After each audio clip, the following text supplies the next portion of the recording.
Should you buy a used build or a new build? I think this completely depends on the situation. If you are building your first ever computer, I suggest to buy new, just because then you can be 100% sure everything is actually working before you get down the fundamentals of PC building. In your first build, you may make some mistakes and you may do some things wrong, so it is always good to at least have at the back of your mind that each of these components themselves is not faulty. If something is faulty, it's just that you made some sort of mistake along the way, and you can learn from that. But with a used PC, there is always this small chance that one of the parts just isn't working. So you need to troubleshoot a lot to finally understand what part is not working and then buy a new one. But that is really hard for a first-time PC builder. So I think if you're a first-time PC builder, you should not buy used parts. But if you're doing it for the second or third time and you already know how PC building works, I do suggest going used, especially nowadays with the prices of RAM and SSD as high as they are. I really suggest going used so you can save some extra money, because you can get some really high price to performance ratio PCs that way. And I find it incredibly fun to hunt for the best deals for used components. Some people may not want that hassle though and just want to buy used, and that is also completely understandable and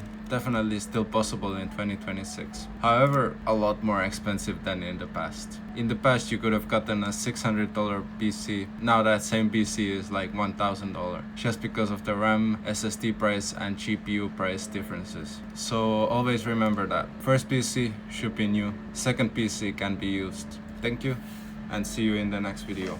Bye.